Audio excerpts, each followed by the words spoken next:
We are live with another episode of the Keeg Chats. Today, the Keeg Chats with writer Tim Sheridan. You may know him as the writer of the award-nominated and critically acclaimed series Alan Scott, The Green Lantern, but also from the recent DC Pride 2025 special from DC Comics, as well as Teen Titans Academy, Shazam, Star Trek Lower Decks, a bunch of comics and animation. Tim, is that a good enough intro for you to your accolades? No, I want more adjectives. The great and powerful Tim Sheridan, the beautiful Tim Sheridan, the I mean, I will let people out there put that in the chat if You know they'd what? like to. That's a great idea. We'll do like a Mad Libs intro and just put like, fill in the adjectives for people. Yeah, Some people would have some choice ones yeah. for me. I'm pretty Give us sure. adjectives, give us nouns, give us Yeah, prepositions. We'll sprinkle those sure. in. Sure. If you are out there, Adverbs. sorry, adverbs? No, adverbs were always the one that got you in Mad Libs because Yeah. everybody all you do is like, okay, I don't know, a word that ends in ly, but there are other adverbs, so I don't know. Are you that type of writer? Are you really good with grammar and English and like just like, I'm not I'm not bad yeah? with it. Here's what it is. It's not about whether I'm good or with grammar. It's Mm, that I'm obsessed with grammar and my own, like, how it sounds to me as I read what I write. And I will make fun of other people, for instance, especially Jeremy Adams, for his bad grammar, bad spelling. He knows this. He talks about it all the time. So I'm not, talking out of school here. yeah, His thing is that he's so fast. He's the fastest writer alive. yeah, And which is so funny that he got famous on The Flash. right. Um, but he really is. And so he goes too quickly to care about that stuff. I, however, am the slowest writer alive. And Mm. I like dissect every syllable to make sure that I'm getting it grammatically where I want it to be, that it sounds the way I want it to sound. Mm. So, I'm the weirdo in this scenario. Let's just be very clear about that. That's fair. That's fair. For anyone out there who is watching us live, you're watching us on twitch.tv/The Keeg Show, or more importantly, youtube.com/The Keeg Show. That's what we're pushing here is youtube.com. So whether you're watching us live or maybe listening to the podcast, like, comment, subscribe, follow, and also vote in the Ringo Awards. We'll talk about that in just a second. I That's so didn't even exciting. introduce myself, not that you're here for me, but my name is Dimithri Perera. I am your host of the Keeg Chats, talking to writer Tim Sheridan about anything and everything. We already got some people in the chat right now on YouTube. Joshua Oh, Ling cool. out there says, by the power of Grayskull, Tim Sheridan is here. You see some of my Masters of the Universe swag behind me here. There's a Yeah. Mondo poster from the first season of our show that we Mm. did on Netflix, and then some of my books. And we just had the uh, discs came out, which you never really get with a Netflix show. Yeah. But I think it's because I'm assuming Mattel did a deal with this company and put it out there. And of course, I got the guy right here on my shirt as well. Right. Yeah, yeah. I love that. I loved working on that so much. You know, that was it was a crazy experience. I was working at Warner Brothers, Mm-hmm. and I did I did some movies there. Um I did Reign of the Supermen, the adaptation of Reign of the Supermen, and then I did Long Halloween Part 1 and 2. Right. And then I wrote, see that it got released in a different order, but then the fourth one I wrote was Superman, Man of Tomorrow. And but it ended up getting released before Long Halloween. And but anyway, once I was done with that, I left Warner Brothers and went to Netflix and I worked on the season 2 and 3 of Transformers War for Cybertron, and then rolled into Masters of the Universe Revelation, which was with Kevin Smith, who I had never met.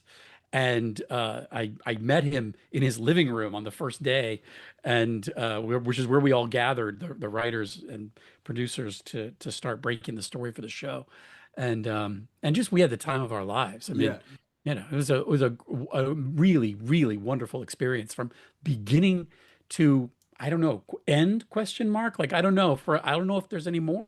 I hope there will be. I feel like this chat with the Keeg Chats right now is kind of like a Christopher Nolan movie. We are bouncing all over the place, and what what I know that I don't know what the other people knew, that you did animation as well as comics. Did animation come first? Writing for Yeah. animation? Yeah. I was so let's go way back for a second. I Yeah. went to drama school Okay. and I was a successless Shakespearean actor who could not get arrested in Uh-huh. the theater. And and certainly not in Hollywood. You Yeah. know, like I did some commercials that paid the bills for a little Mhm. while. I had a job working for Mattel, oddly enough, Okay.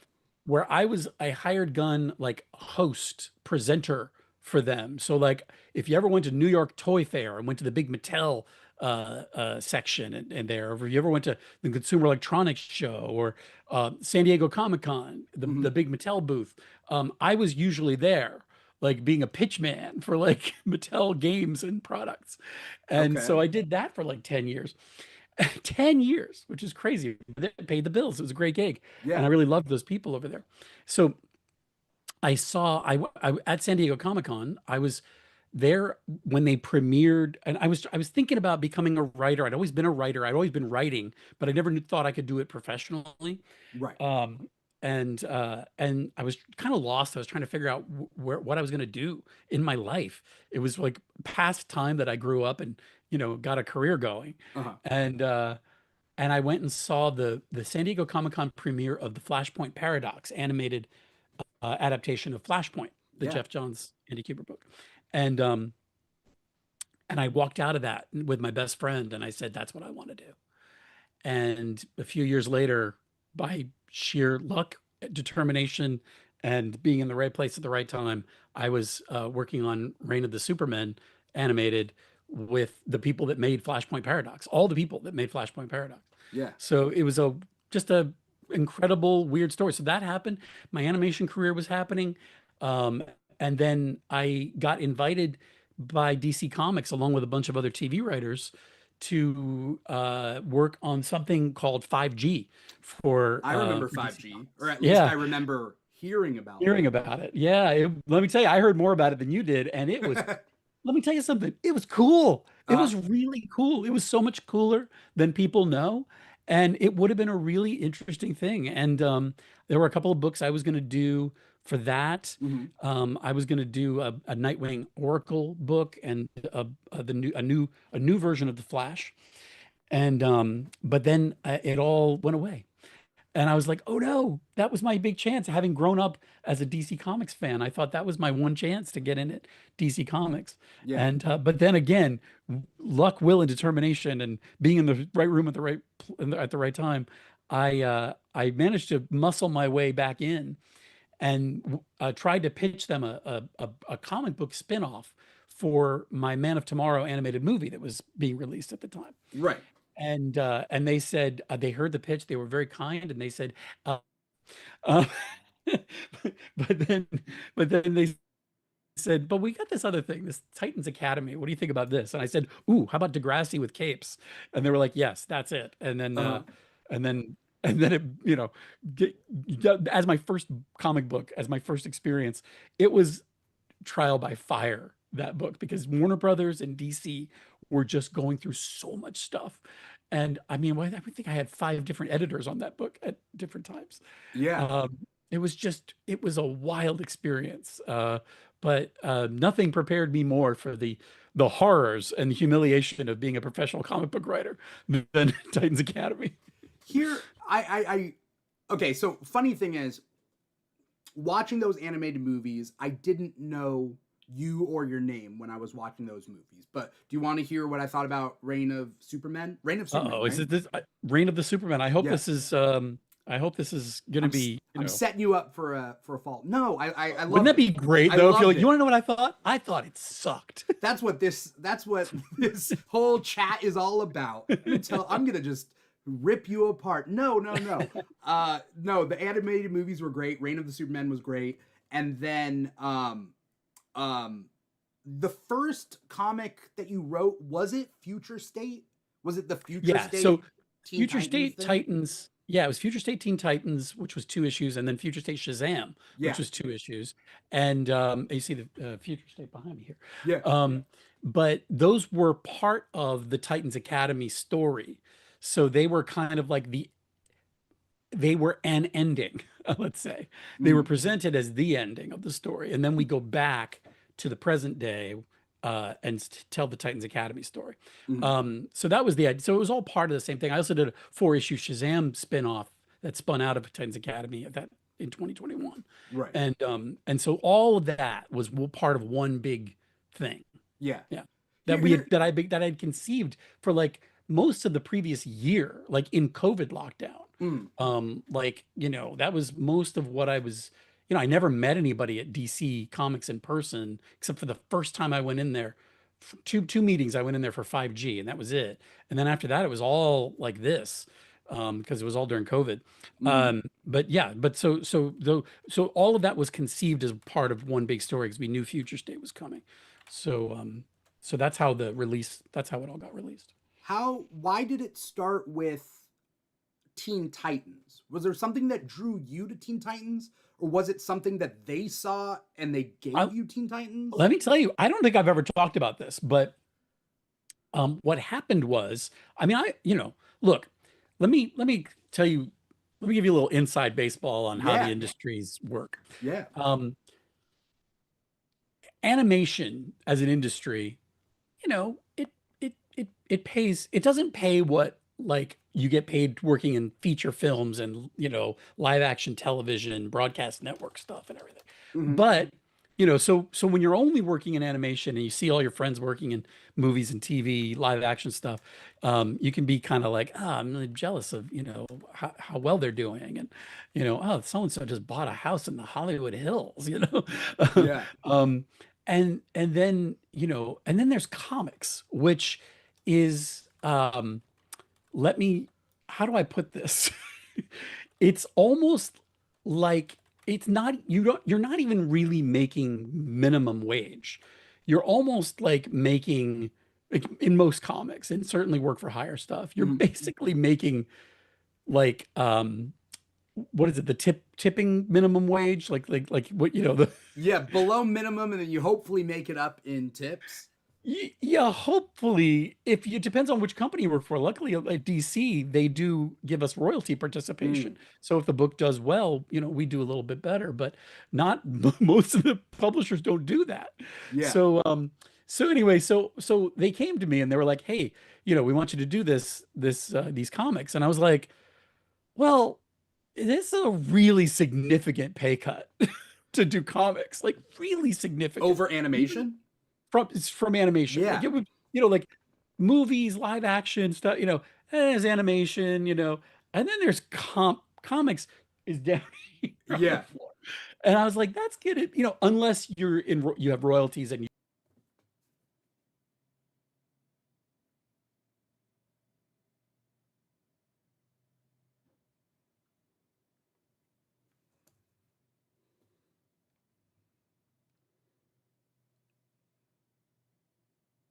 book that just does really well. We Sorry, give you another sorry, book. sorry, Tim. It cut out just for a split second. Would you Sure. mind reversing 15 seconds? What were you saying? Yeah, I have no idea. What I was just saying that they were like, look, I said, I don't know if I want to do this because Yeah, the money, it's going to take a huge pay cut to do this. And they were like, well, we really want you to do this Titans Academy book. yeah. So what if we do this? They said, what? And I don't think I've ever talked about this. They said, what if we give you another book that is like yours, that is like your book, that is not connected to continuity, and it'll be a like a mini series, kind of like a it wasn't going to be like Black Label or anything like Mm, that, but it was going to be like a a outside. It was it wasn't back yet, like it was, but so they just had this sort of, it was Brian Cunningham was the editor uh-huh. who now is the EIC at Ghost Machine, was had a sort of a mandate that he could kind of work on whatever he wanted. And they said, we'll put you together with Brian and you guys can make a book that is absolutely you on a plate, and we'll let you do that. And all you got to do is do Titans Academy. And that was kind of the way it was pitched to me. And I Yeah, said, yeah, all right, let's do that. The money's not good, but at least I'm going to get to make something that's fully like what I want to do. Mhm. And and then right after I got started, they uh I believe they laid off Brian. I don't even think he left of his own free will. Ooh, Brian left yeah. DC, and his that project went away. The thing that got me in the door, that made me take the job on Titans Academy, was no longer going to be a thing. Are you able to Um, say what it could have been? I don't think I It's can, okay. because it's still DC owns it. Like Mm, they they have it. Like they have all the, I mean, I wrote stuff for it, so so I probably shouldn't say. okay, that's Um, fair. but it was within the Gotham City arena. It was in the Batman universe. Hmm. It Um, was Gotham Babies, huh? Gotham babies. Yeah, we Just pitch imagine the babies. shenanigans. We pitch babies all the time, by the Yeah. way, like for everything I work on. At some point, somebody pitches like Motu babies. Is it just babies, robots, monkeys? Is that kind of? Well, like who you shouldn't work with in the industry? Yeah, yeah, exactly. The Babies, hardest people to robots, work with. No, but like just ideas in comics, like robot monkey babies, robot. Is that a baby thing? monkey robots. There was baby monkey. No, what was that commercial? Anyway, we're getting off track. I think it's a great pitch. Baby monkey robots coming to you soon Okay. from, I don't know, let's say Mad Cave. Yeah. You know. Let's. Okay, so we're gonna take it to Teen Titans Academy because I want to touch on Teen Titans Academy, but then we're gonna get into Alan Scott the Green Lantern, right? As we should. But with Teen Titans Academy, I think this was the first time I was reading Future State, the small sort of tie-ins, the two-parters and whatnot that kind of led into Teen Titans Academy. But at this point, this is where I was reading your comic month to month, right?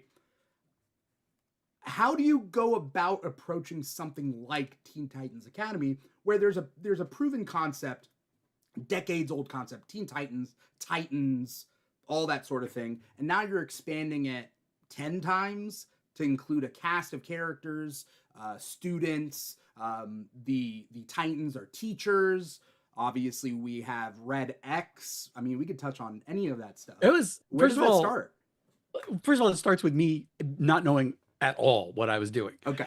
And finding myself immediately. First of all, first thing I said when I came in, I was like, I don't think I want to do a team book, because that's a lot of things to handle and Yeah. juggle. And coming from TV, the real estate that you have to tell a story in an issue of a comic book, and if all you're going to get is for a month is 22 pages or 20, um, there's not a lot of room there.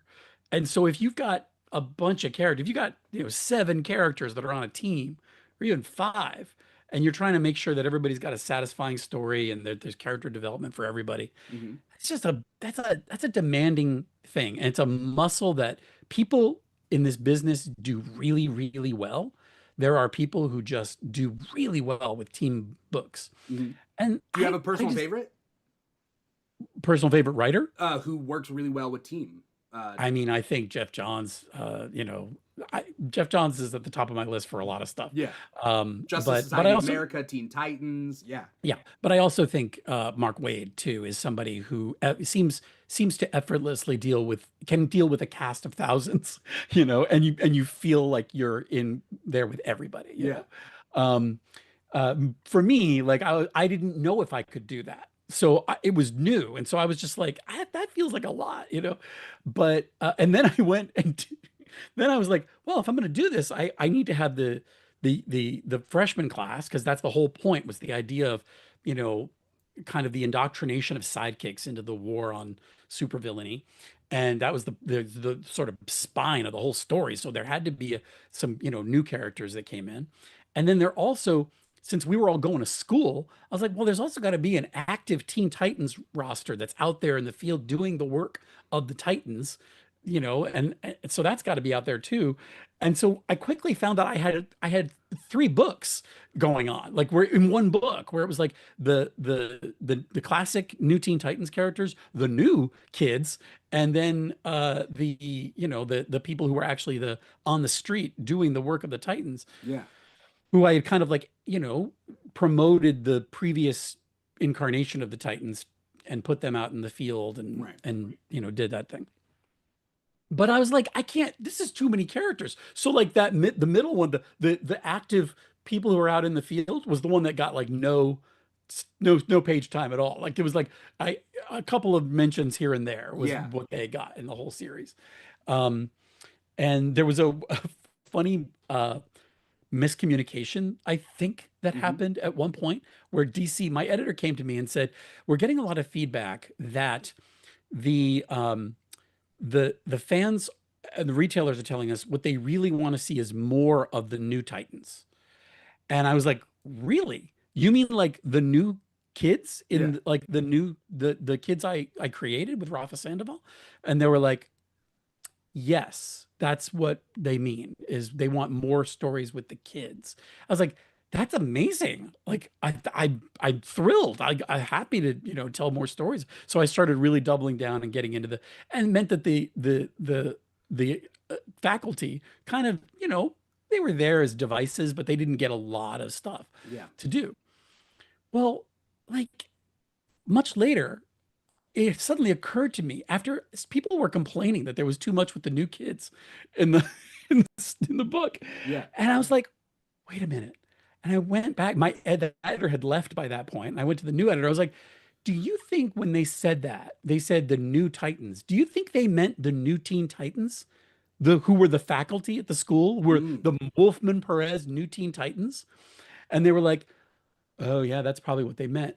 I was like, this whole time, like people actually wanted more stories with the classic new Teen Titans. I would have been telling those stories, Yeah. but like this weird miscommunication of like I said, because I clicked clarity on it. I was like, you mean the new characters that we created? They said yes, those characters. I mean, I So liked the new characters that you yeah, created, I mean, like look, and I loved writing them. I yeah. absolutely loved writing them, but I never feel like I really wrote a Titans book. Titans Academy is not a Titans book. Yeah. It's a whole other thing. Yeah. And so, maybe someday somebody will be foolish enough to give me the keys to the Titans again, and I'll give them a shot and give them a real birth instead of the Academy Yeah. treatment. But anyway, the whole thing was wild and like everything about that. The other weird thing that happened was after I started working on it, Mattel and Dark Horse called me and asked me if I would write the tie-in comics to Masters of the Universe Revelation. And I was like, are you kidding? Like it was within a week of when DC called me. And I was like, I'm about to start writing comics for DC at the same time. So like I was writing the most number of comics I ever wrote at one time was I was writing I think I was probably done with Future State at this point. Maybe I was doing notes on Future State. I think I was Mhm. getting art back on Future State. I was writing Titans Academy. I was also writing Shazam because they asked me to do the Shazam miniseries many months in advance. Yeah. And then I was also writing Masters of the Universe Revelation. So I was writing all those books at the same time. Like literally every day, like I'd be switching halfway through the day between, and there was a time when Jeff Johns was writing like 9 or 10 books at once, and they were all amazing. So, but I'm no Jeff Johns. So, that was crazy. It was a weird way to start in this business. I would never do that now. Not Yeah. for me. How do you, I mean, not only how do you juggle the workload, sure, but the fact is that Masters of the Universe is one thing and DC Comics is another. And in DC Comics, I mean, Teen Titans and Shazam are, I mean, sure, there's crossover there, but they are different. How do Well, you do that all was that? interesting. I saw a real connection between all of it, as a matter of fact. Okay. I said, look, first of all, I mean, I didn't. This wasn't my pick. They came to me and said, "Will you also do Shazam?" Shazam originally was going to be an ongoing series. It was supposed to be Titans Academy and Shazam would both be ongoing. But I was going to leave Titans Academy after issue 12, and then by that point we knew Shazam was only going to be a miniseries by then. Yeah. But I was going to do 12 issues of that. I was going to do Shazam, and I was going to do another book that spun out of Titans Academy, which was Red X and the Outlaws. But Ah, that okay. yeah, we never got to make it. Um, so Okay. so and there was by the way, there were other books too that I was going to do that Yeah. also we were That was like a scream moving of like forward my on. brain processing. That would have been super cool. Yeah, I think it would have been a cool book. It was a really fun story. It was a cool idea. Hmm. Um, uh, but um, but yeah, so that was um, so yeah, so Shazam. So I looked at it and I was like, well, okay, great. If you want me to do Shazam and Titans Academy, that's perfect. Because what my concept was, what I wanted to do, what I pitched DC for Shazam was, I said I want to separate Shazam and Billy Batson for a time. I said I want to see what Shazam is without the heart of Billy, and I want to see what Billy becomes without the influence of Shazam. And and I said that's going to give me an opportunity to have Shazam without Billy going off on adventures and going too far, which we saw in Future State, which is why that happens in Future State, by the way, because Right. that was all part of my pitch for what the ongoing Shazam was going to be, which was that Shazam kind of loses his way a little bit because he doesn't have Billy to ground him. Yeah. And Billy was going to go to Titans Academy and learn basically from and Nightwing was going to teach him how to be a hero without superpowers, and be a street level hero. Yeah. And it was a kind of a it was a for Billy, it was all about kind of growing up. I mean, everything was about him growing up and taking responsibility and learning what it's going to be like to become a man.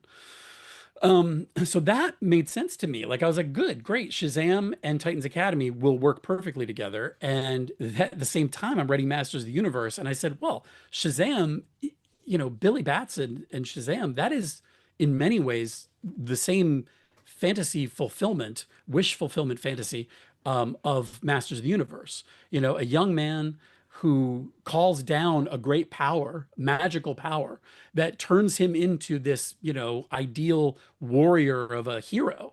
And but inside, he's still that young man, that prince, that kid Yeah. who's trying to figure out his way in the world. And so to me, there are no like there's almost no air between Masters of the Universe and Shazam in terms of character. Uh, and so that was my approach, and that's why all of it kind of made sense to me when I was working on it, thankfully. But then it also meant that there was confusion because I'd be like, oh wait, is this Billy's voice or is this Prince Adam's voice? Like, well, Yeah. when I'm writing those things, Yeah. it was a little crazy. And there's a tiger kind of character in both, right? Taki Tani and Yeah, it's so true. And what's Battle the Tag and Cringer, yeah. So yeah, that's true. I never thought about hmm, that. Actually, you're right. You're right. who would all right. Teen Titans Academy, the way it ended, and I went back and I reread some of that ending. The Red X stuff does finish off around issue 12, right? And then there's or Yeah, like issue 11. issue 11, I think we capped that off, and then the Nevermore story, which was the original story. Like that was the original pitch for Titans Academy. My my editor came to me very early on. My editor said, I really think like, I pitched a few things and he wasn't all that into it. And then he said, what I really think we need to do is have a story about like the Titans let somebody into the fold who like turns out to be like a person they shouldn't have brought in and like betrays them and is their downfall. And I was like, you mean like every big classic Titan story that's ever been? They were like, yes. So Are they I'm too like, trusting? Maybe. But a I was lot of like, their all right. heroes, start off and There's something to be said for playing the hits. So I said, yeah. all right, let me see if I can come up with a way to do that. And so that was the Nevermore story, the Dane Nevermore story. Yeah. And so that was the original story for the whole thing. And then they halfway through the development process, DC called me and said, hey, we got Warner Brothers Animation is going to let us use Red X in continuity. And I said, oh, that's really cool. Why are you calling me? And they said, because you're going to put him in your book. And I was like, but I don't have any room in my book for I said, good, sure. I mean, I can do an issue with him. And they're like, no, no, no, no. He's going to be in the whole book. I said, well, okay. I said, how do I do that? And they were like, not only he's going to be on every cover, he's going to be like, it's going to be huge. I was like, okay. So I worked, I worked with it, and I figured out a way to kind of incorporate that. Mm-hmm. They really wanted me to reveal the identity of Red X from the cartoon. And this is where my work in animation kind of, you know, I think helped me, Mm-hmm. but probably pissed off, I'm sure, some fans who would have loved to have I reveal the identity of that character. Yeah. I had, worked not, closely with, but I knew Glenn Murakami, who did the Teen Titans show, and I have great respect for him and would love to work for him again someday, or would love to work for him at all someday. Yeah. And Glenn was on record as saying he's never going to reveal the identity of that Red X. Mm-hmm. And I said, I'm not going to just make something up and put it in the comic book. Like, to me, that's not going to be canon. And you want me to say that it's canon, but canon is what Glenn tells you it is. Mm. And and so we kind of fought about that a little bit because I just wasn't going to do it. Yeah. And then I said, look, let me create, because the whole point of this is about creating a next generation of heroes, and indoctrination of kids into the fight as sidekicks in superhero stories. I said, let me create a new Red X who is the protege of that Red X, Right. who also has grown up, just like the Titans have grown up. And we will meet that old Red X again. He will be part of the story, but I'm not going to reveal his identity. I said, I'm going to reveal the kid's identity, but not his. And they said, okay, fine, good compromise. So that's what we ended up doing. I have two questions for you when it comes to Red X, and then I have some questions in the chat as we move forward. First thing is, in your head, do you know who Red X is? In my head, do I know who Glenn Murakami says it is? Like, I've never spoken to him about it. Okay. So I have no idea what the people who made that show think. Was there one that you were going for without stating it? I have, just as part of my work as the writer, and writing that character, Mm-hmm. I have an idea of who it is for me. And so I wrote that person as Red X. Okay. But I can never say who that is because it's not who it is Okay. in canon. It's just who I used in order to get the voice and tell that story. Okay. But You're so lucky I we're have not in more person. opinion. I would hook you to a polygraph and we'd go through all those questions, but okay.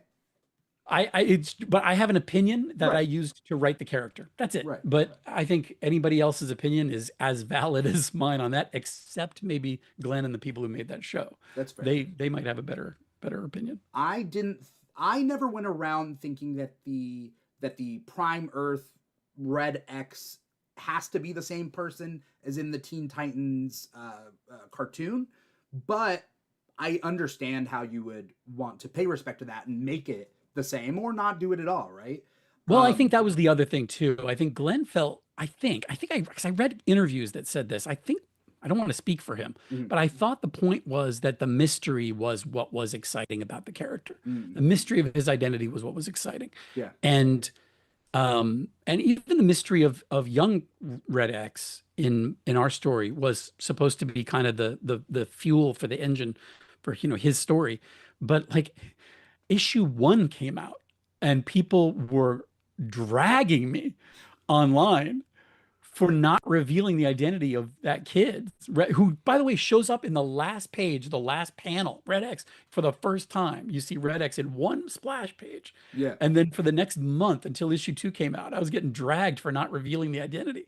And I was like, it's a mystery, you guys. Like, it's a story. Like, let's let it play out. We'll get there. I wanted to reveal it by issue 5. I was going to reveal it in issue 5. Mm-hmm. And DC wouldn't let me.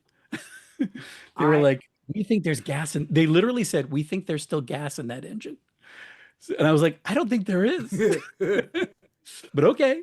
So we kept it going. That's fair. I'm going to tell you who I think it is, and then we'll move to okay, let me try to make my face look completely expressionless. I think Red X is Grant Wilson. I think it's Slade Wilson's dead, the first son. That was, I think, the first Ravager. That's who I think. And he could also be the same in the cartoon. Who knows? But that's what I'm throwing out there. Good. Does this look like a non-reaction? It looks like a non-react. It looks like your video froze, which is better for you. So keep by the way, by the way, you're the first person who's ever said that. I've never heard anybody else have that guess. To be honest, it's a pretty deep cut nerdy guess. Yeah, but I mean, we are talking comics here. I mean, it is exactly the kind of thing that I hope is the real answer and that we find out someday. It's not who was in my head. Okay.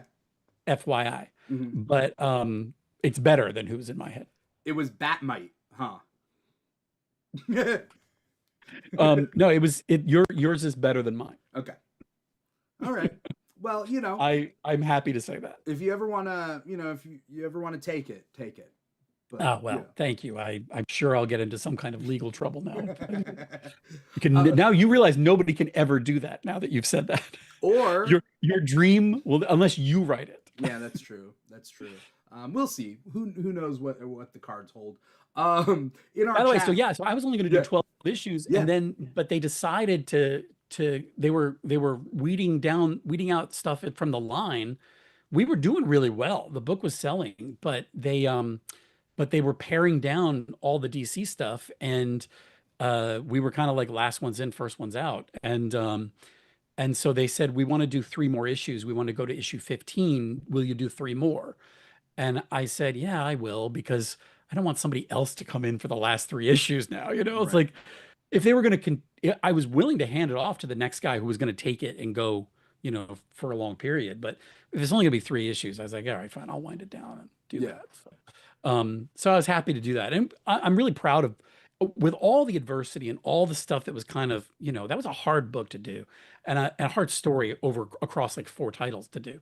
And I didn't, it wasn't like it was tying into with other writers. I didn't know any other people working at DC. Like it was, we were in COVID lockdown. I was sitting in my house doing this, and I was writing like an event that was crossing over into all these other things, and not realizing that that's way too big of a thing to do as your first book.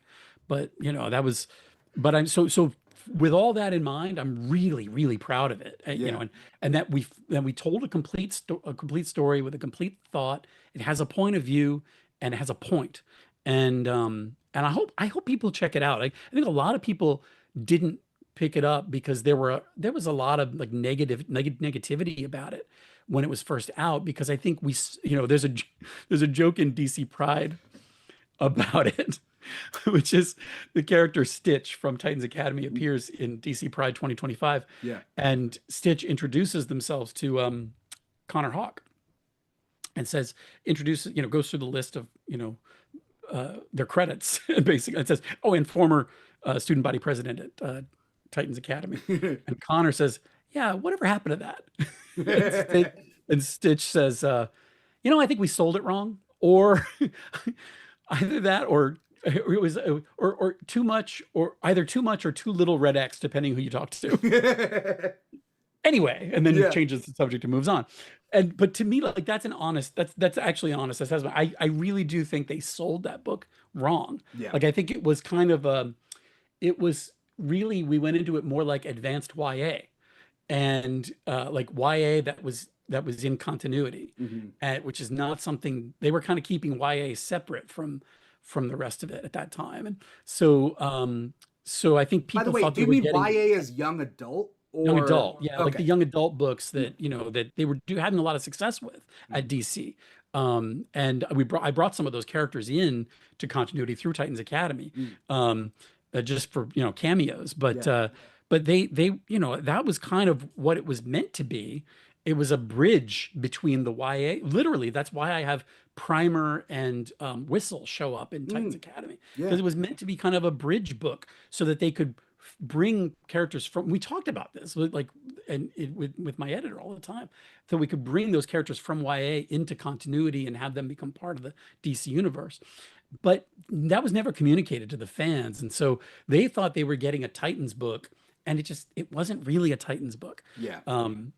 so with all that, I'm still so dang proud of all the work that we did. Working with Rafa Sandoval, by the way, who's having a great career high right now on Absolute Superman, well deserved all the accolades he's getting. Yeah. He's terrific. And we went into that book together, and you know, just he was a workhorse, and I loved everything he did, and he was a dream to work with. I really love that guy. So of all the weirdness of working on Titans Academy, the best things that came out of it were relationships with Rafa Sandoval. Tom Derenick came in and finished out that book. He probably ended up drawing more issues than Rafa in the end. And he was terrific. He was a dream to work with. I really loved working with Tom Derenick. And Steve Lieber came in and did a couple of issues too, which was a dream for me. When I first came to DC, they were like, "Are there any artists you really want to work with?" And I said, "Steve Lieber," and my editor made it happen, and it was really cool. So I got to work with him on 2 issues. I probably drove him nuts. Like I'm sure we haven't done anything together since. Yeah. I'm sure it didn't go as well for him as it did for me, but I was very lucky to have him. I'm so glad that such amazing talent, you, Rafa, everybody came together. And this is just the way the comics work, is you come together, you do your project, and then you go off and you're doing other projects with other people and other things and whatnot. And that you guys are, you guys are great, and you continue to keep doing great things. I tell you, I worked with a lot of great people, right out the gate on that book and all the stuff I've gotten to work on. Save one. There's one that, no, I'm just kidding. Well, let me name names. And that person is Red X. There's also, all the glory goes to, writers. Yeah. First of all, when it should at least be, shared equally with the penciler, the artist, the storyteller, but also the incredible inkers and colorists that I've gotten to, and letterers that I've gotten to work with. Rob Lee lettered like all my comics when I first started, and everything was Rob Lee, and he's like the biggest and best in the business, which is kind of amazing. And Jordi Tarragona, who's incredible, an incredible artist in his own right, but one of the greatest inkers around. Also came in and did some inking for us on Alan Scott, the Green Lantern. How's that for a segue? Just really amazing people and great to work with. That's the other thing. I just, it's hard. There's so many people. You don't get to necessarily, when you're starting out, and I'm still sort of starting out, you don't get to like work with everybody you want to work with all the time.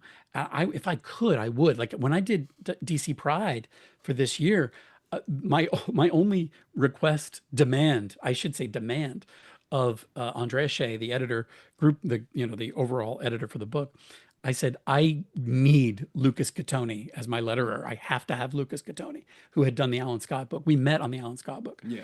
And she said, yep, you're going to get him. I'm going to make it happen. And she did. And I was like, oh, okay. Well, but, so you don't always get to do that. But I really felt strongly about having Lucas be the only one dealing with my inordinate amount of gigantic monologue balloons that I end up writing too often. But he does it really well. So I have so many inside baseball questions that we won't have time to, because I do want to move on and talk Alan Scott, the Green Lantern. But I do want to shout out people in our chat. We got a lot of great people with great questions. Drew X, some of them. What do we have? Yeah, Drew X Deficit saying, were there ever plot points or character moments that you intended for Shazam but worked better in Masters of the Universe, or vice versa?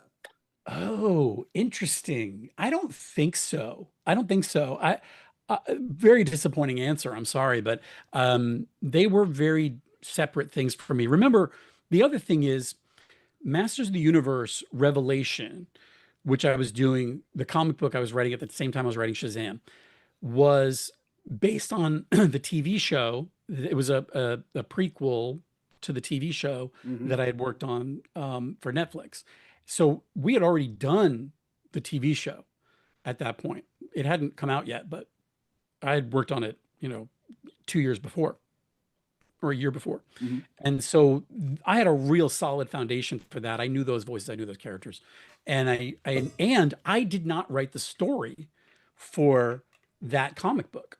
Okay. Kevin Smith and Rob David wrote the story. They gave me a story document. It was, I don't know, 4 or 5 pages for what that would be, and then I took that and wrote and scripted the book Okay. from that document.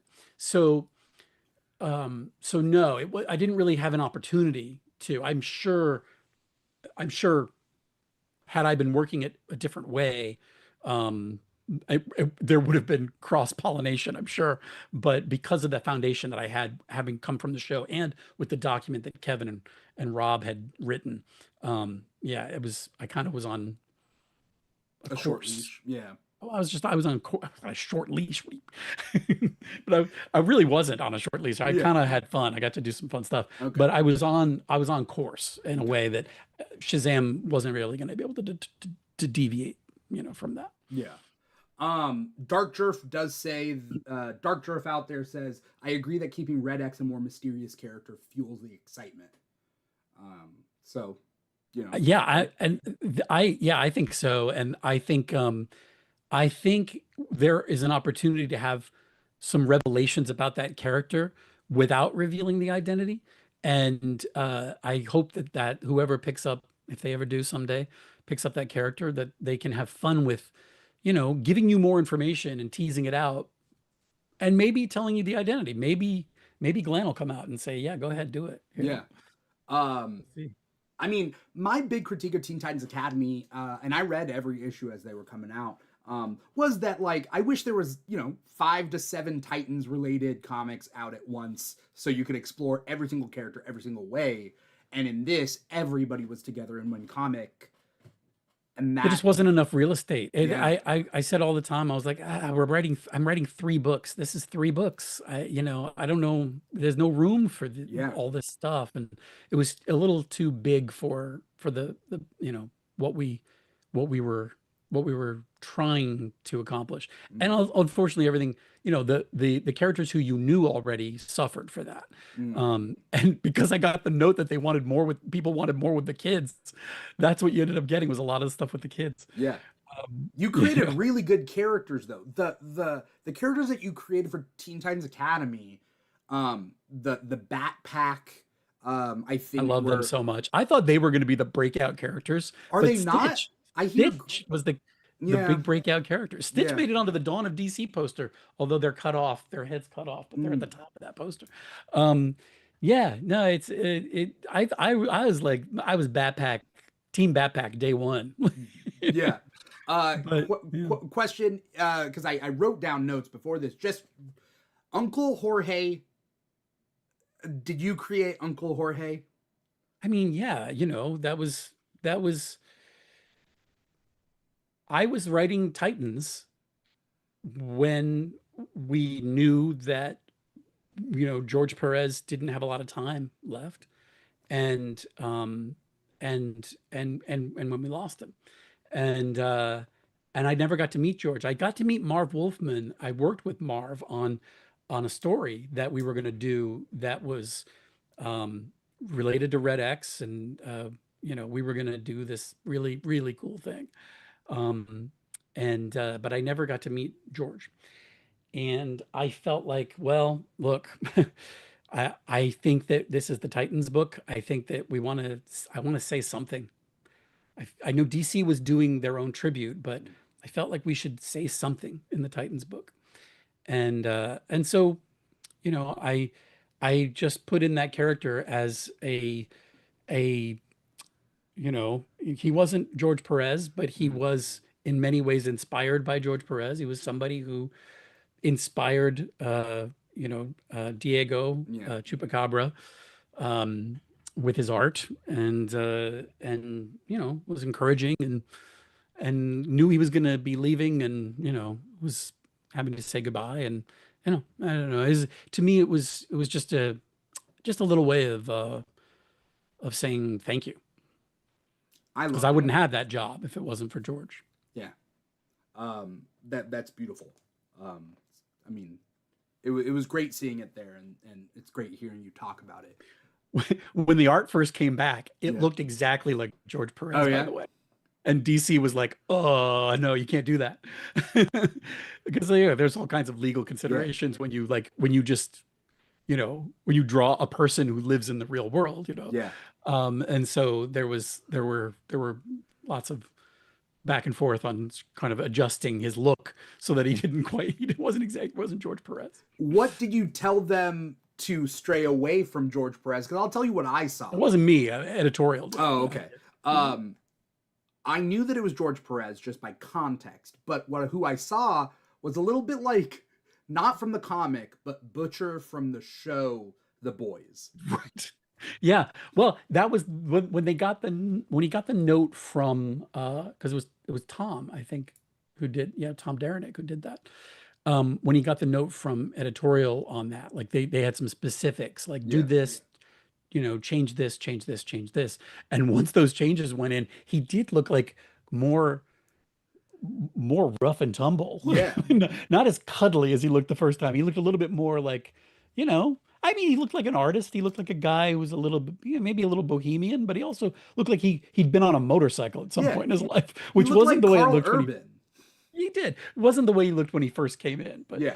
like, but they were simple changes, like his glasses got filled in to be sunglasses, Yeah. I think he gave him facial hair, Yeah. and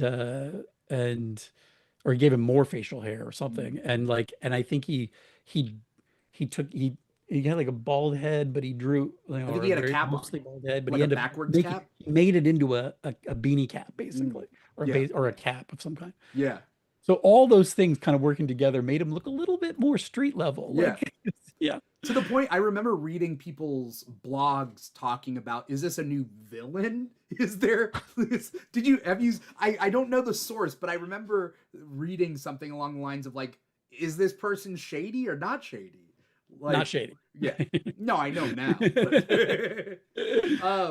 But let's you mentioned Alan Scott, the Green Lantern. Now, that I got mine right here. Woohoo! My trade. If you could sign it after the show. Yeah. Okay, let me hang on. Let me get it. What if we had synchronized something where Wouldn't that have been amazing? Like, people would have been like, what? And then happen? wide shot, we're both in the same room, just across from each other at a desk.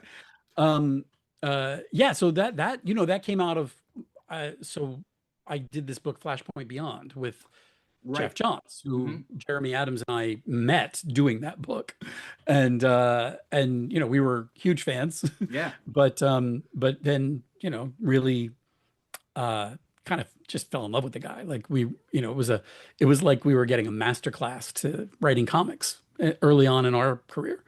And we were just kind of luckiest guys in the business, I think, in that respect. I learned so much. And but also he treated us like equals, which was like Jeremy and I would just look at each other like, why is he talking to us like this?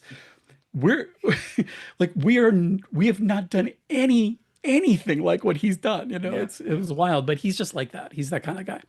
And so we had a great time. And that book ended up like we set up the concept. Jeff set up the concept of the Golden Age Red Lantern, nemesis to Alan Scott at the end of Flashpoint Beyond. And then that was because Jeff was then pitching to DC the new Golden Age. Yeah. And that his pitch for that was, he had a lot of ideas for that. And it took a little while, to kind of for the timing to be right on it. But eventually DC gave him a green light for and this was right before he left to form Ghost Machine. To do the Alan Scott, Jay Garrick, and Wesley Dodds books. Right. And then Jeff called me and he said, the Alan Scott, he had mentioned it before, and we kind of, if this Alan Scott book happens, you got to write the Alan Scott book. And I was like, yeah, I don't know if I have a story. We'll think about it. And then he called me. He's like, it's happening. You better, have a story. And so we started talking about it. We had a phone call and talked about who the Red Lantern was. And once we kind of clicked in on that, then all the stories started really coming together. Once I figured out, spoilers, by the way, if you haven't read Alan Scott, once I figured out that he was a spy who was masquerading as someone who was the first love of Alan's life, maybe the only love of his life, that kind of opened up everything, and the story started to take shape. Hmm. I mean, I loved this to the point where I was very disappointed that it ended at issue 6. Now, Me too. was it originally billed as a miniseries or was it billed as an ongoing? No, no, it was always going to be 6 issue Okay. miniseries. Yeah, yeah, Okay. yeah. What I didn't know until I started writing it, literally until I started scripting it, Uh-huh. was that I was only getting 20 pages an issue and not 22. And I was like, oh, the difference, let me tell you, the difference between 22 pages and 20 pages to a writer in comics, you would never, it's monumental. That those 2 pages change everything. They change Yeah. everything. So I was so sad about that. But anyway, so yeah, it was always going to be 6 issues, always going to be a mini, both of all three of them. Alan Scott, Jay Garrick, and Wesley Dodds. Yeah. And I mean, Jeremy wrote the Jay Garrick one. Yeah. And that one was really good as well. I was consistently talking about these series on Comic Talk because we do that every Thursday, and talk about them right when they come out. I was eating all of this up, and I'm so disappointed that the new Golden Age wasn't as broad as I wanted it to be. I And it's mean, kind of like Teen Titans Academy too, right? Jeff's pitch was broad though. I Like needed it. he had a much bigger pitch than those 3 books. It was really cool. The It amount was of really characters at the end of Flashpoint Beyond that they they list and they kind of hint at, and then in Stargirl and the Lost Children, all those characters, those are multiple titles that should be ongoing all at once. I mean, I don't disagree. I loved all of that stuff, but things kind of change and evolve, and that's the DC has to focus on, what they're doing, what the next thing is. And Jeff, if he was still at DC, he would have probably been pushing to do that stuff, and we might have gotten more of it. But he had a great idea, and he put together a great team, and they're killing it over there at Ghost Machine. So Yeah, yeah. Ghost Machine books are I, also really good. So if as I if long I as had to if I had to as a fan, if I had to give up more New Golden Age and stuff from the world of Flashpoint Beyond, if I had to give all that up, you know, uh, to get Ghost Machine, that's a trade I'll take. I like that. I like their stuff. I like what that's they fair. do. I like the way they're doing business. Yeah. But luckily you don't have to give up Alan Scott the Green Lantern. I mean, let's get into this. This was critically acclaimed, I think, from the jump. People were loving it. And obviously there were naysayers, as There were let's be honest. Like there were detractors from before the book ever came out, Mhm. but those were people who had an agenda. It was a political thing for them, Yeah. and they were trying to, do their thing that they do. They do it with everybody. They do it online and this whole thing. And I was like, well, good, make some noise, and I'll make it right back Yeah. because now maybe people will know about the book. The more noise we make, the more people hear about it, the more the people who really want to read the book and need to read the book will pick it up. Yeah. And I think that actually is what happened because it was, I know it was, the of the 3 New Golden Age books, I know that it was the highest seller. Mm. But a lot of that wasn't because necessarily because of the quality of the story or the art or anything. It was mostly because I think people were hungry for that story. They wanted that Alan Scott story because DC had Alan Scott come out of the closet in Infinite Frontier #0 in a very short few pages by James Tynion, and then there were a couple of stories, short stories, and different things that sort of you know touched on that, Right. but there was never the story that we did, which was like, here's why this is an important part of this character's personality. This is why it's an important part of his story. Um, you know, and here's it's put some meat on the bones, basically, is what we were kind of what our task was. Yeah. People were hungry for it. They were desperate for it. And frankly, they were a little cynical about it before we did our book because they thought, well, it looks like a PR move, which by the way, I don't think it was. I think Yeah. it was because, you know, I think probably James or somebody, or maybe Andrew at editorial, where they were like, look, if he, we had Alan Scott. Alan Scott was out of the closet as a gay man on Earth 2 in New 52. Yeah. And I don't know that we've ever seen a character have a different sexual orientation in a different part of the multiverse. Mm. I don't know. I mean, maybe I keep asking this question and nobody's ever come up with an answer for me, and like a character whose sexuality was different. Yeah. And so if that's the case, then Alan Scott probably in the Prime universe needed to be a gay man. Yeah. And so I think that was probably what their reasoning was, but they never did anything to sort of advance it until we got the green light to do our story. And then I think that's why it was successful, why people were buying the book right out the gate. Critically, yeah, I mean we got great reviews, which to me is always baffling. Like I don't know. I'm too close to everything I work on Mm. to know if it's good or not. And That's what I was going to ask you. well, Do you know it's good when you're writing it? no, and well, hang on. When I'm writing it, Uh-huh. yes. Everything I write, when I'm in the middle of writing it, I'm like, this is great. Yeah. And then it's done, and I'm like, this is the worst piece of garbage I've ever put to paper. I can't believe I'm allowed to do this. Send me to writer jail. Yeah. And I'm not kidding. Like I go through like the highest of highs while I'm in the process, and then once it's done, I'm like, I'm ruined. And I sit there for a long time, and then it goes out to the world, and people will like it or don't like it. And if they don't like it, I'm like, wait, no, it's good. And if they do like it, I'm like, you don't know what you're talking about. It's crap. So I kind of can't win with myself, Yeah. which is why I know I can't be trusted in terms of like any sort of actual assessment of whether the thing is worthwhile or not. Stephen Sondheim wrote a line in a great show that he wrote called Sunday in the Park with George, which is all about the relationship of the artist to their art, the artist to their muse. And that's the whole premise of the show. And there's a line where the muse says to the artist, stop worrying if your vision is new. Let others make that decision. They usually do. You have to move on.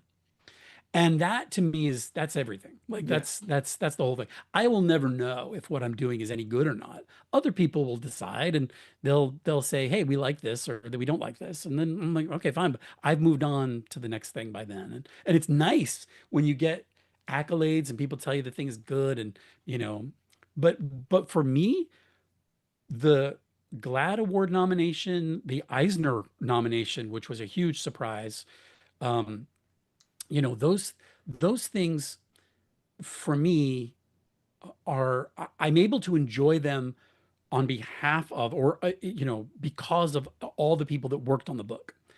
And not just the people, like celebrating my collaborators is something that's really important to me.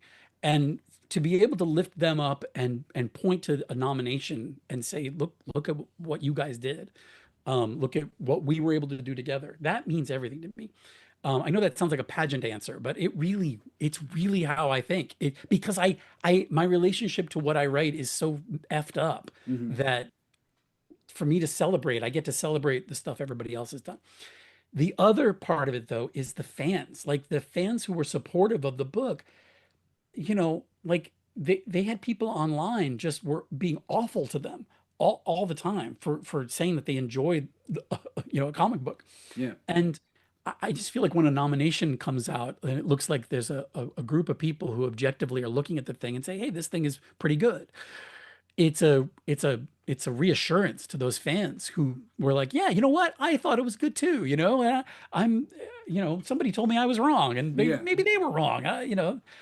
They feel validated, I think, the fans, and that means, dare I say, even more than the validation of my collaborators on it is the validation of the fans who were there for the book and stuck by it and stuck by the story. That's everything. The thing that I see when I read this, as however much time has passed since then, is that the haters that are hating were going to hate this regardless, regardless of whether it was well written or not. If it wasn't well written, then everybody could pile on to the hate. But the true haters, Yeah, they were hating it from the get-go, and that's not anyone's fault except I mean, theirs. and That's you their say flaw. the true haters, but I think even those people that, you know, the people who were, when you call them the true haters, the people who are like the most vocal, they were people who don't read comics. They were people who didn't know anything about Alan Scott. Yeah. They would like constantly say things that were hilarious. Like first of all, they all think that Alan Scott wasn't gay before I got there. So they all think that I made Alan Mm. Scott gay. And I'm like, you guys read comics. They're good. Like Yeah. read them. Like you'd know if you read them that this happened a long time ago, and Yeah. or at least a few years before I got there. And there, there's that. And then there's also they'd say, "Huh, there's so many things wrong with this statement, but so Yeah. many people would quote it because one guy, one comics gate guy or whatever said Yeah. it, which was like, how dare they make Alan Scott, family man Alan Scott, into a homosexual? And I'd be like, family man? Like, first of all, gay people are family men. Yeah. It can be. So the fact that you think that those things are diametrically opposed and, that they can't include each other are just, it's a bizarre, effed up version of the world.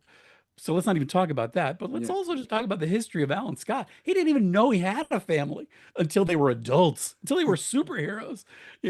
Like he's become a great dad, like, since then. But Mm. it's not like he raised these kids from, although I did retroactively at the end of Alan Scott Yeah. kind of show you that he does, he did go back and kind of watch them grow up. Yeah. And so, much later in life, he will later in life go back and watch them grow up. It hasn't happened yet, but we know he's going to at some point.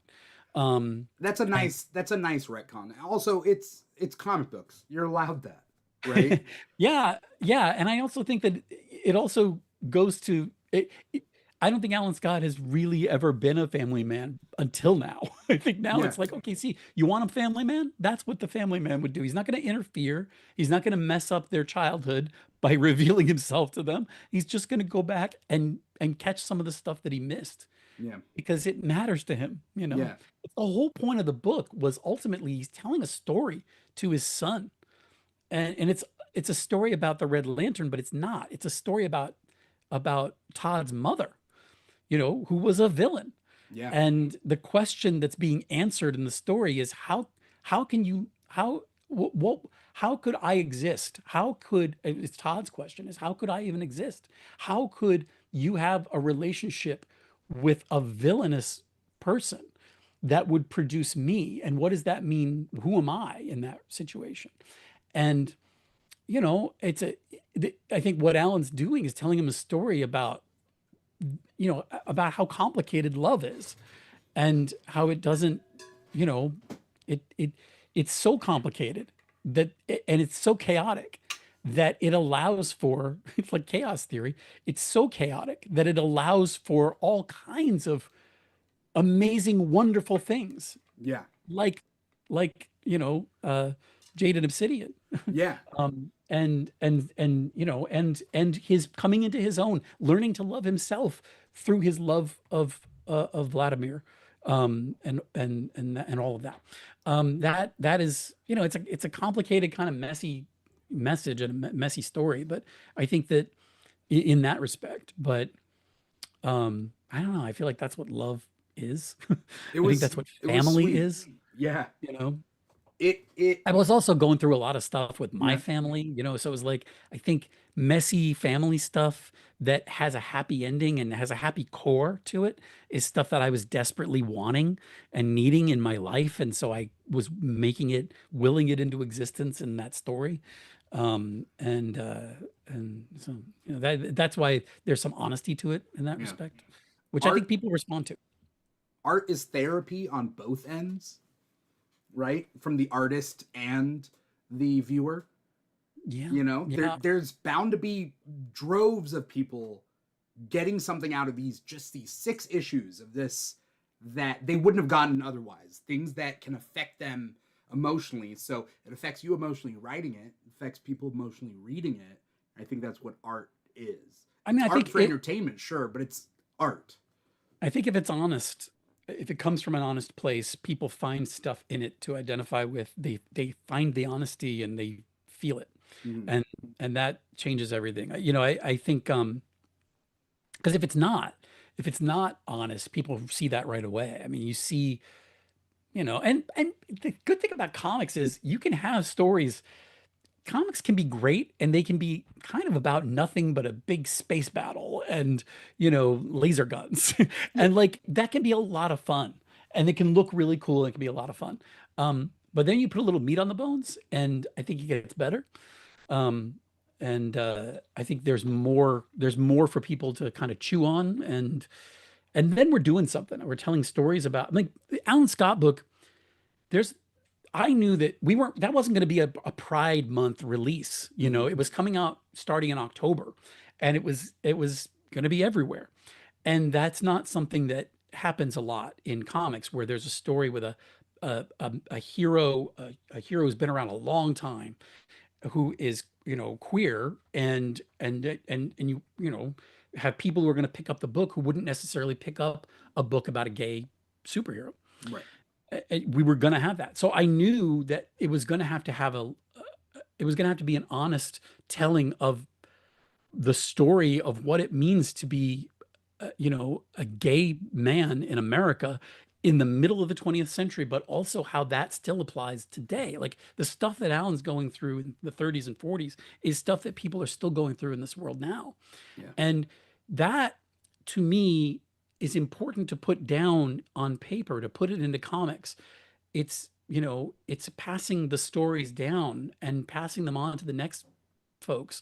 I think there were a lot of people who don't know a lot about gay history and queer history who got some things out of the book that they may not even know Yeah. that what we did was we were rigorously honest in that story. And there's stuff in there that you've learned now about our story. And I think when you do that, you find that, oh, your story is not that different than my story.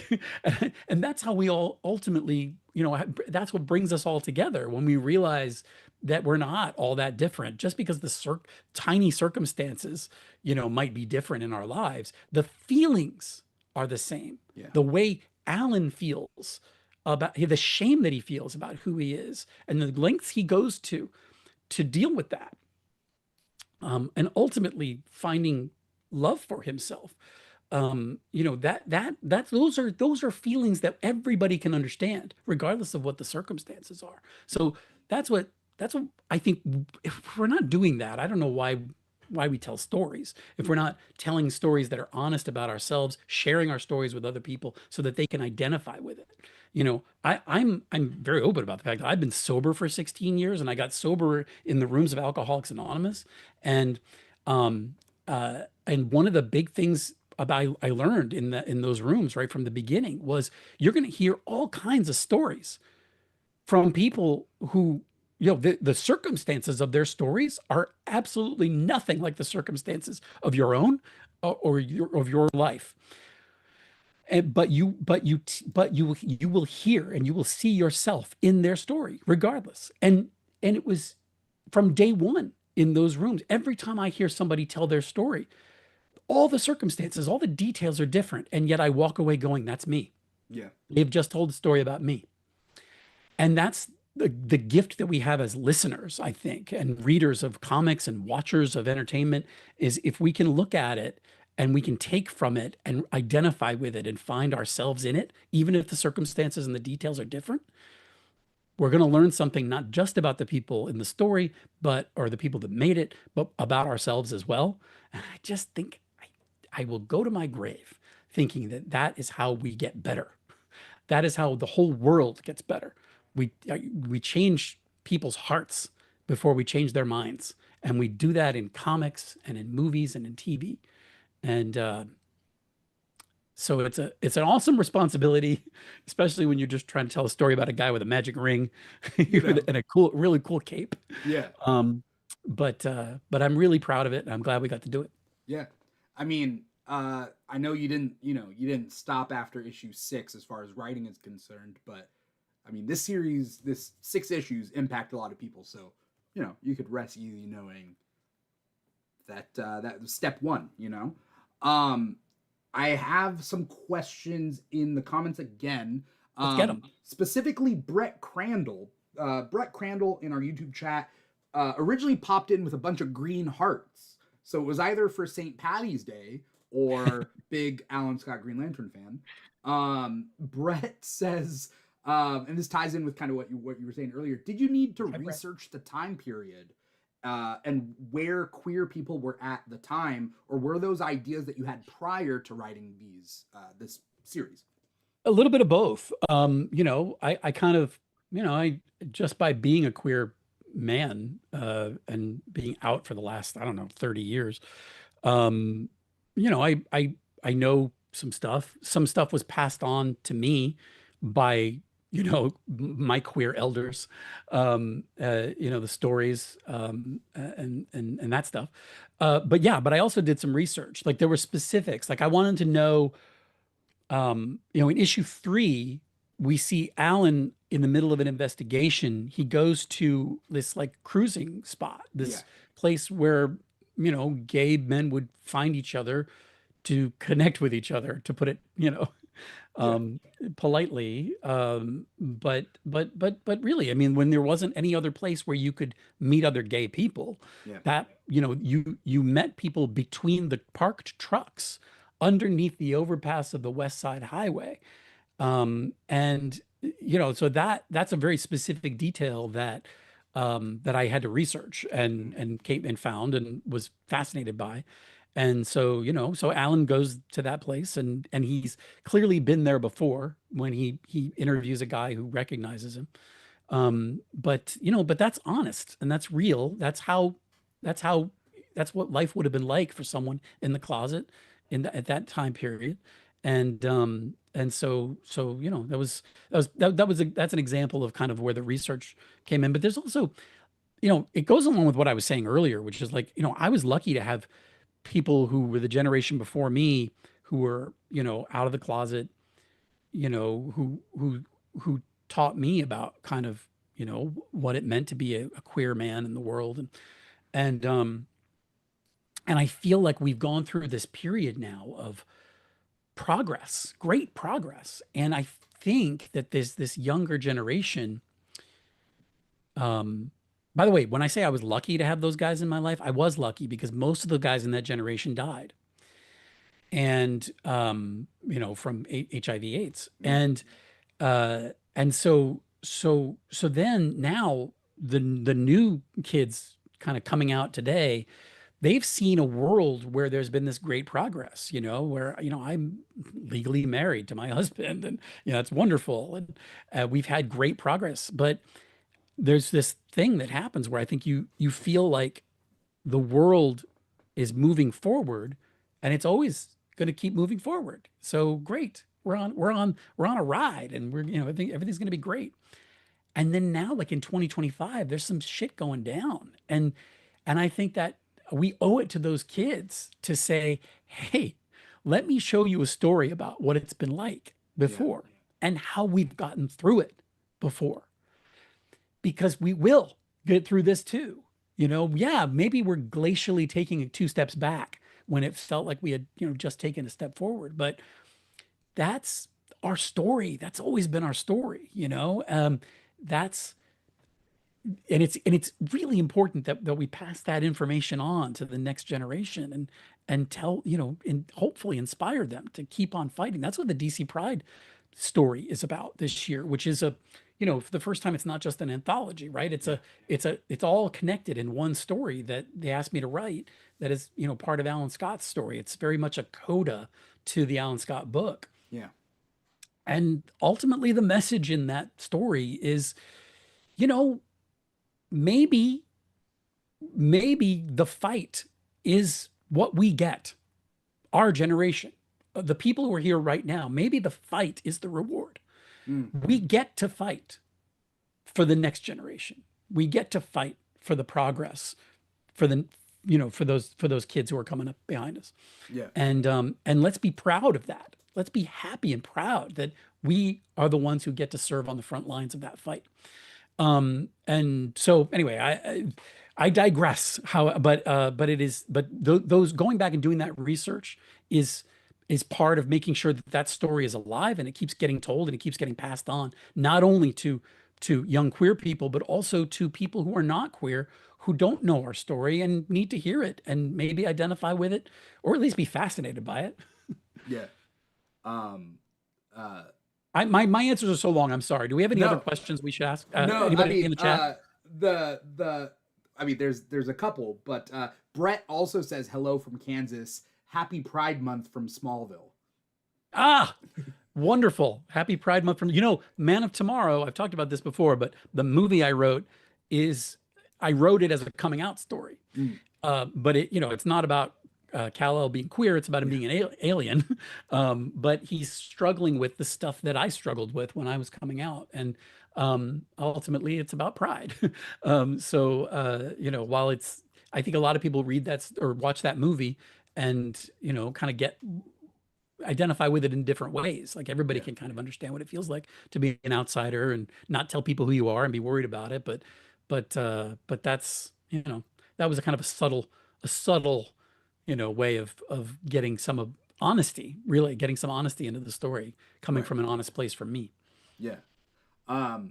Brett also, just because Brett seems like a big I love Alan Scott Green Lantern fan out there. Not that everybody else out there. I mean, True X Deficit, awesome guy. He's on Comic Talk with me. Dark Jerf, Claude, all great people. But Brett asks, is there a DC character that's a dream ship for Alan Scott aside from Vladimir Red Lantern? Dream ship for Like, Alan that's not is there Vladimir, Johnny? are you gonna? Is there someone that stands out? Someone you would pair Alan with? Ooh, Brett says Apollo, but I think Midnighter would get really upset about that. Yeah, Or you know what not happens upset. when Midnighter gets upset? Yeah, don't mess with Midnighter. I would say that.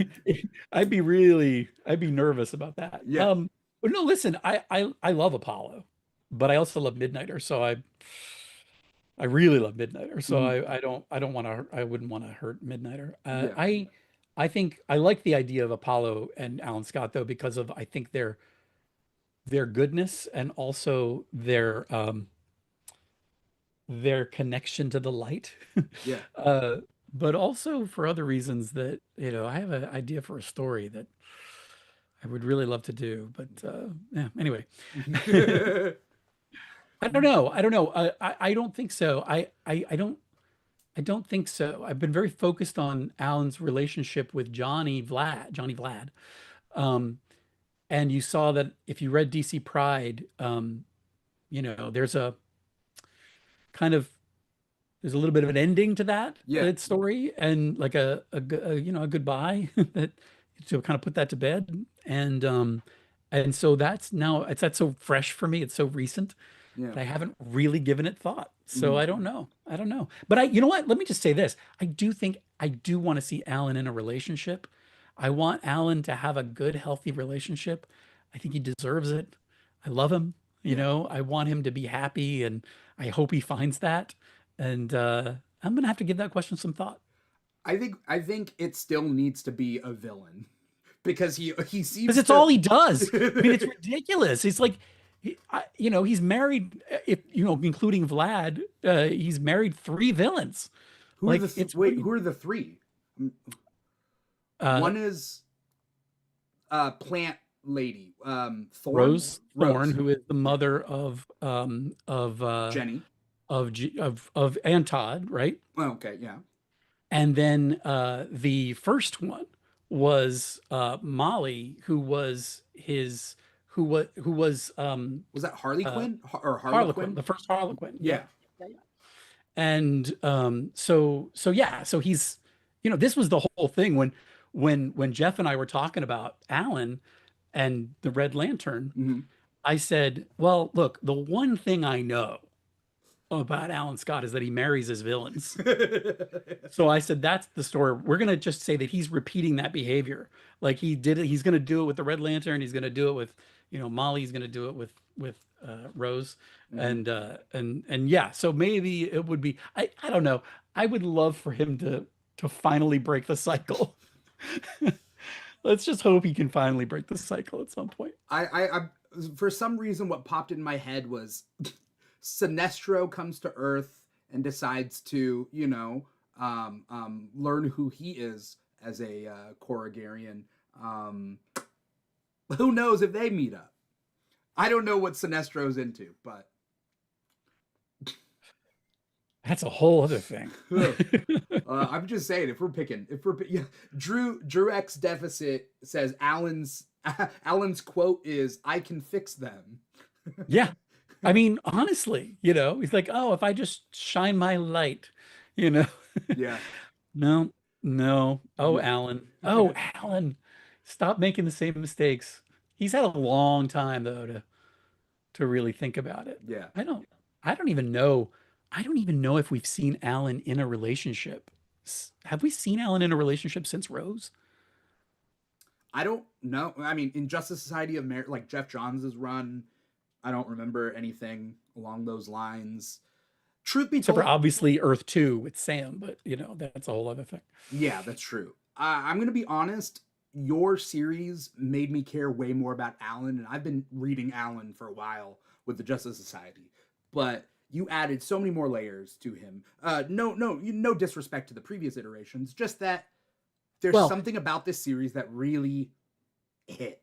okay, but keep in mind, Mhm. let's to be fair to other Of writers, course, yes, this was the first Alan Scott title that he got to lead that was his thing in like 75 years. that's true too. Yeah, So like when he's the star of his own story, you get a chance to put more character in there and to layer it in. Like, when he's got to be part of a team and also a team that a lot of people have tried for a long time to figure out how to make sense out of the Justice Society when you have a Justice League, how to make sense out of Alan Scott, the Green Lantern, when you have a Green Lantern Corps that he has nothing to do with. yeah, Uh, so there's so many challenges for those other storytellers along the way. yeah. We got lucky that I got to write the first Alan Scott story in 75 years. So, I don't want to pat myself on the back or anything. I think that we were fortunate that the pages got to be reserved for Alan. Yeah, that's fair. I have two questions before we wrap this up. One is a little bit of a deeper question, because you as a writer, um, because a lot of this book takes place in the past, and you're dealing with history, queer history, and whatnot. How do And you? also by the way, geopolitical history. Right. That's the other thing. I mean, there's all this history between Russia or between the Soviet Union Hmm. and the United States that Yeah. takes place in this story, Yeah. which is it's a prequel to the Cold War. But anyway, sorry, go ahead with your question. And was it J. Edgar Hoover?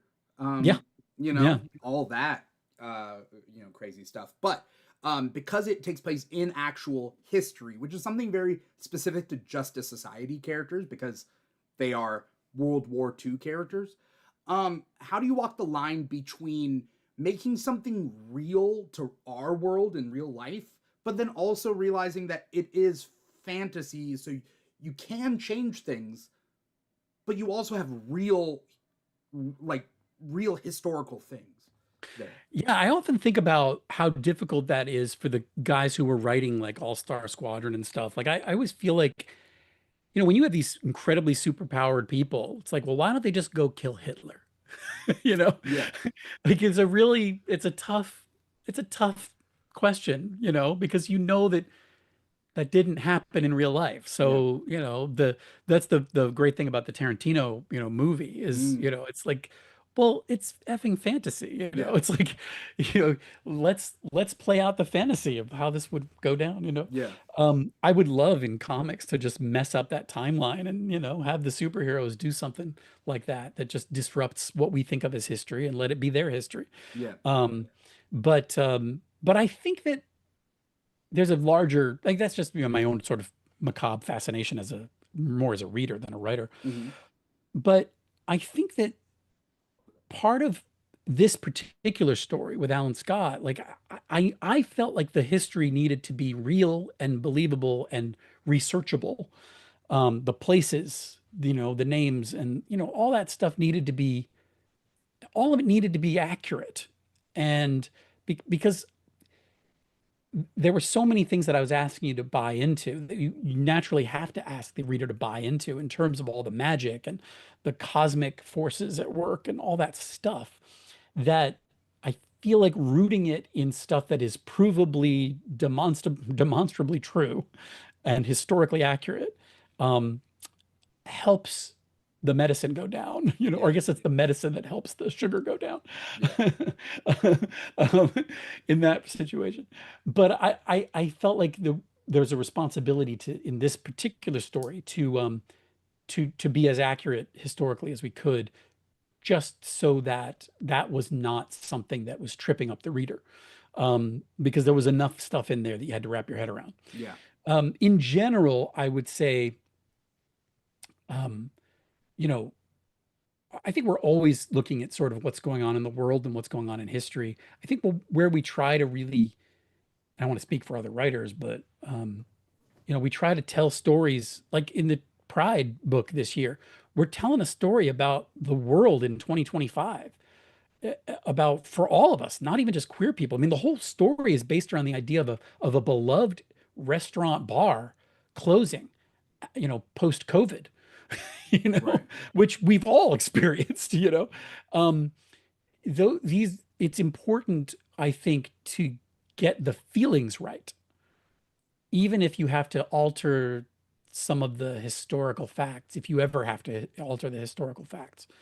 It's the same thing you do when you adapt a story from one medium to another. Hmm. Like, so when I'm doing Reign of the Supermen or Long Halloween for animation, like, I'm never going to be able to give you a shot for panel adaptation because they're completely, as much as people want to think they're the same thing, and in a lot of ways they're not.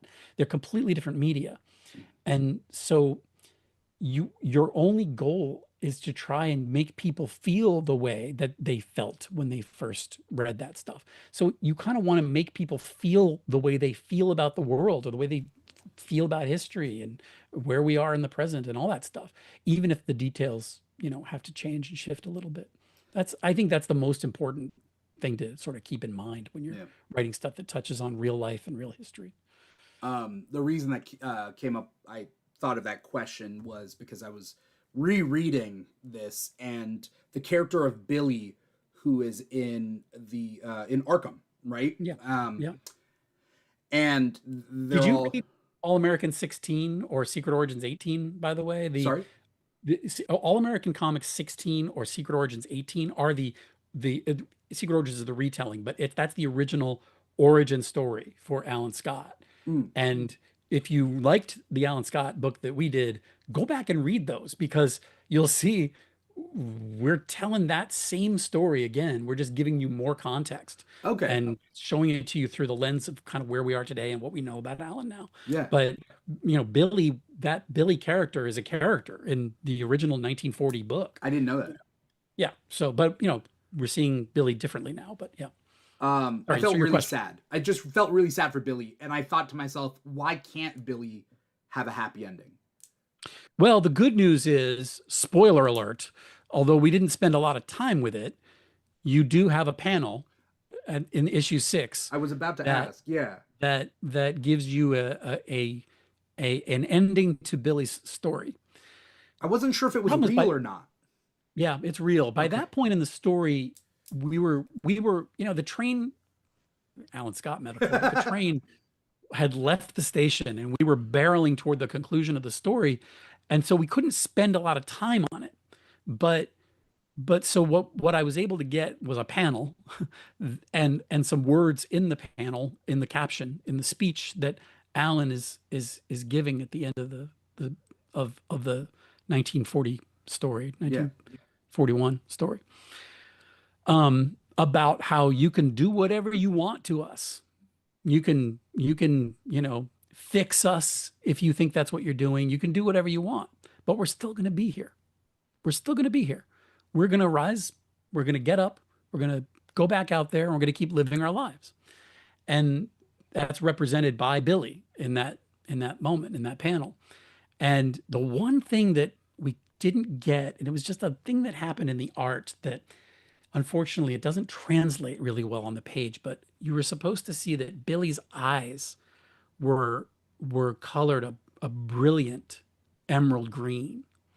And the idea, if you go back and read All American 16 or Secret Origins 18, the Billings character is someone who is in an institution, in an insane asylum, and who creates or finds the Green Lantern, or creates the Green Lantern from scrap metal. Mhm.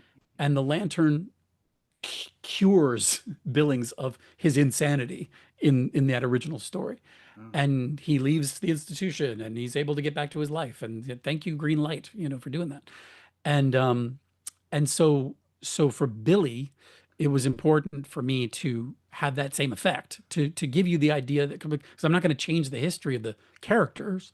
I'll give you a new angle on the story, but Billy was saved by the Emerald Light in the end, and Billy gets to go on and live her life. Yeah. And just like all of us, we'll all keep getting, we all have a capacity for that light inside of us.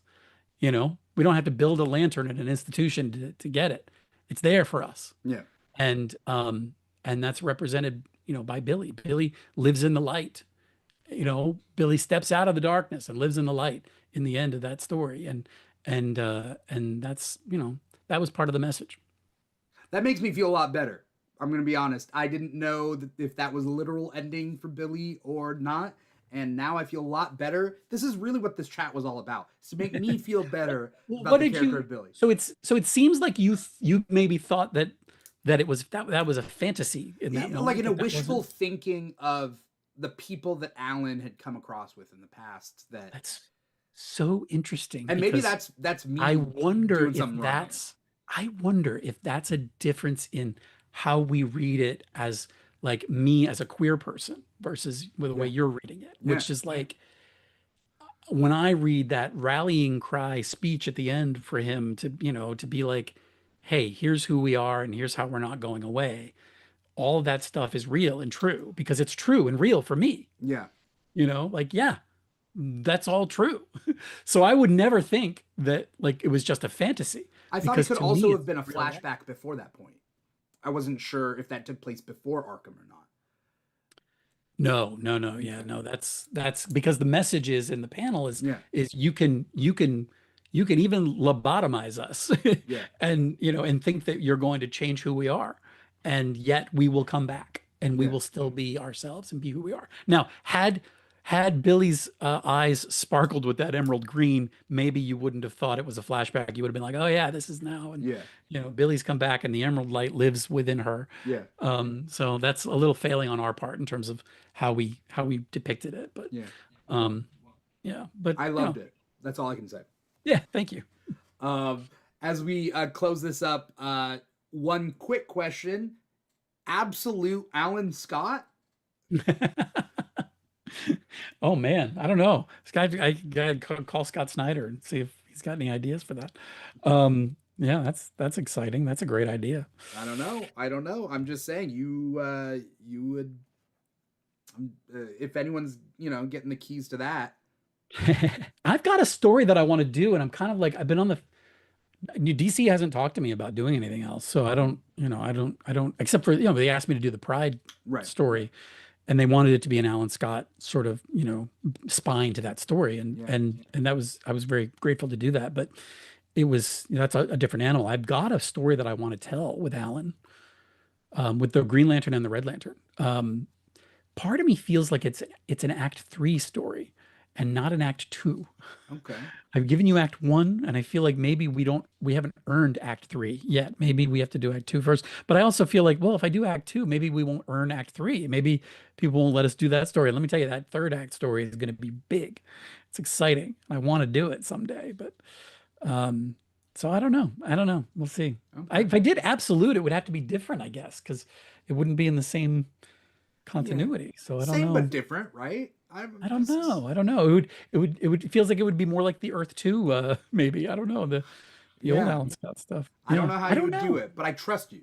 I have a pitch for an Absolute book, though, that is not Alan Scott. That they have not announced that they're doing anything with this character, and I'm just like, I would love. In fact, I was working on that. I was writing that pitch out earlier today before our call. Uh-huh. Um, I'd love to do it, but nobody over I haven't talked to anybody over there, so I don't know. Huh. Interesting. Well, we'll see. I mean, you got a cool thing on the horizon. Well, two cool things. You were nominated for an Eisner, Yeah, I'll see all the DC guys at the so Eisners, I guess. So yeah, congrats on that. Um, that's um, incredible. That's wild to me. But I thank you, you and earned it. I'm so grateful, so Yeah. grateful for the recognition for the team and for the fans. It's a hell of a category, though, man. It's those nominees. Oh my God. There are a I, lot of great comics out there, but you being one of them is amazing. You know? yeah, yeah. I mean, it is the very definition of an honor to be nominated. Like to be in the conversation with those creators and Right. those books that I loved. Right. Um, that is a big life moment. Yeah. Um, we had talked about it previously, just real quick, but if anyone's watching us live or listening to the podcast, go to ringoawards.com and vote for all the Alan Scott Green Lantern Thank you. categories. Vote for the stuff you love, but I mean, I'd love it if you vote for Alan Scott, but you can do it. You've got like 2 days.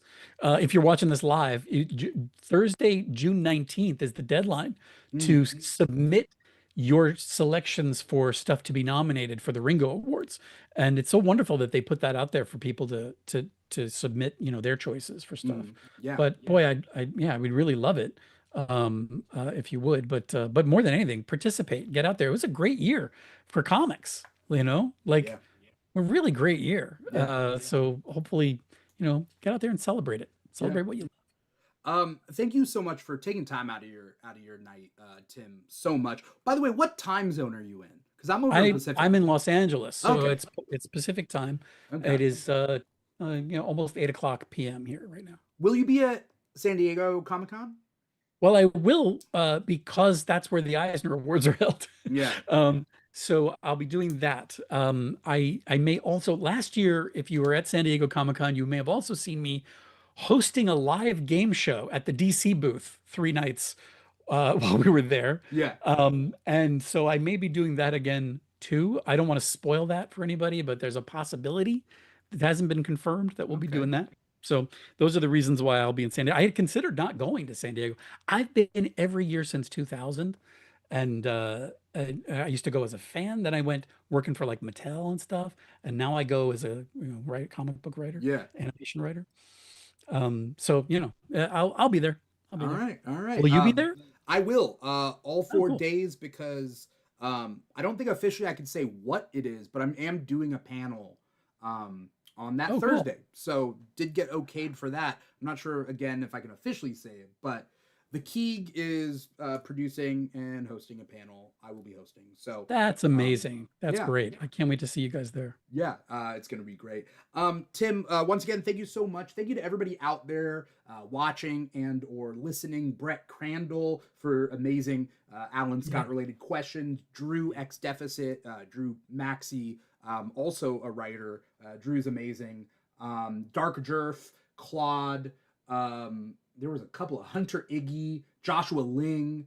A lot of amazing people watching. Some of them I know and some of them I don't. Wherever you guys are at, like, comment, subscribe, follow, write a amazing review, do your thing. Thank you guys so much. Tim, where can we find you? What do you got coming up? Anything you want to plug that you haven't already talked about? So yeah, I've been doing this Lower Decks comic book. Our second issue number 8, is out right now. Just came out this week. So it's right behind me there. We didn't get to touch on that at all, but I yeah. know if you like Star Trek, I'm crazy about. I mean, I'm a lifelong Trekkie, Yeah. but Lower Decks, I'm crazy about Lower Decks. When I had the opportunity to do the book, I jumped at it. So check that out. We're having some fun. Issue 9 will be out in a few weeks. And yeah, you can find me on timsheridan.com. You can link to everything. I'm on Instagram, Threads. The only place I'm not anymore is X, because That's fair. what Yeah. what a dumpster fire. Yeah, we're not on it either, so Fair. Yeah. I just was like, oh yeah, I'm out. But yeah, you can find me in all those places. But you can link to all that off of timsheridan.com. Okay, awesome, awesome. Tim, you've been amazing, and I've been a fan of your work, so thank you so much yet It again. really, thank you so much for having me. I told you that when you had uh, some folks on, you guys were talking about the Yeah, DC Pride book. on Comic You Talk, hadn't read yeah. it yet, right? Yeah, Yeah, and I read it exactly. afterwards. Not only did I But feel at that, guilty that we talked about it and I hadn't read it when we talked, but but I, it was on my list. but I feel like I need to say publicly that you guys made me cry. And I don't cry at anything, but everybody was saying such really nice things that about that and also about the Alan Scott book that it was just like I don't know what was going on. I was emotional, but that day, but but I really appreciated the kind words, and I wanted you to know that. And so that's we started chatting, and then thank you for inviting me on Yeah, and getting a chance to chat with you today. I really yeah. appreciate it. Just so you know, one of the guys who made you cry is Drew in the chat right now. So Oh, that's Drew Drew, Deficit in the chat. Drew. So you can blame him as well. How dare you? I am a grown man. For me to get teary-eyed over, like people saying nice things about my stuff, like what is that about? You deserve it. You deserve it. Well, Again, you're making other people cry. And then when they say you're doing a great job at that, you're crying. And now everybody's crying. we're just all crying. What a mess. What Yeah. a mess I've made. That's how you know it means something. That's something my mom would always tell me. It's like, that's how you know a movie is doing their job. They make you cry. They make you feel those emotions. Maybe the thing is too, like I'll watch or I'll listen to a podcast every now and then because they're talking about something that's come out, a review or whatever. And it's like sometimes it's two or three guys, right? And it's usually one guy who's just like, yeah, I really like this thing that Tim Sheridan did. And then the other people will be like, I didn't read it. Or in the past, they've also been like, no, absolutely not. But like to have two people talking about how much they liked it, mentioning, and then you're like, oh yeah, he's great or whatever. I'm just like, oh my God, these guys are so sweet. Like by the way, the check is in the mail, FYI. Thank you. Yeah. Thank you, Tim, so much. Everybody out there, Drew says, I'm here to make people cry. It's my job. Brett Crandall says this was a treat. Joshua Ling says such a great convo, loved it. So thank you, everybody out there. Thank you so much for the questions. I really appreciate it. It was great. Thank you, Tim. Again, everybody out there, like, comment, subscribe. You guys know how it works. Find the Keeg on social media at The Keeg Show on TikTok and Instagram, and on other social media platforms as well. Go to comicshoplocator.com, find a comic shop near you, and support your local public libraries, because that's also a big thing. So, and go to ringoawards.com. And go to ringoawards.com. Who votes on the Eisners? Industry folks. Okay. Everybody in the industry. So there's a panel of judges that do the nominations, and then everybody in the business. But that last week, I think, is when that deadline was for voting on that. Okay. So it's done. The results are there. We won't hear them for another month or so. Okay. And the winner goes to La La Land.